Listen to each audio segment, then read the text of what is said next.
Alright, so plan A didn't work.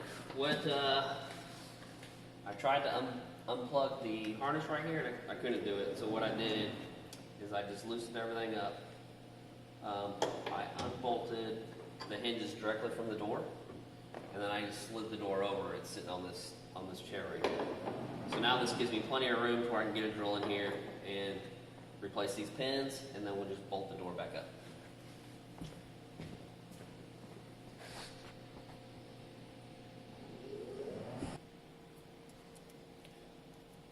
Alright, so I've got a drill bit here. I'm going to try and use just a 1/2-inch drill bit, and we're going to go in right through the top here. Now I do have to be careful not to scratch the paint right here, so I'm just going to put some tape on there.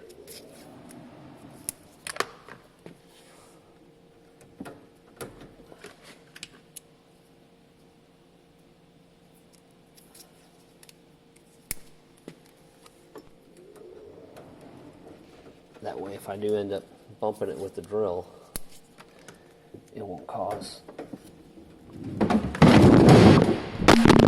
much damage. And I lost the door.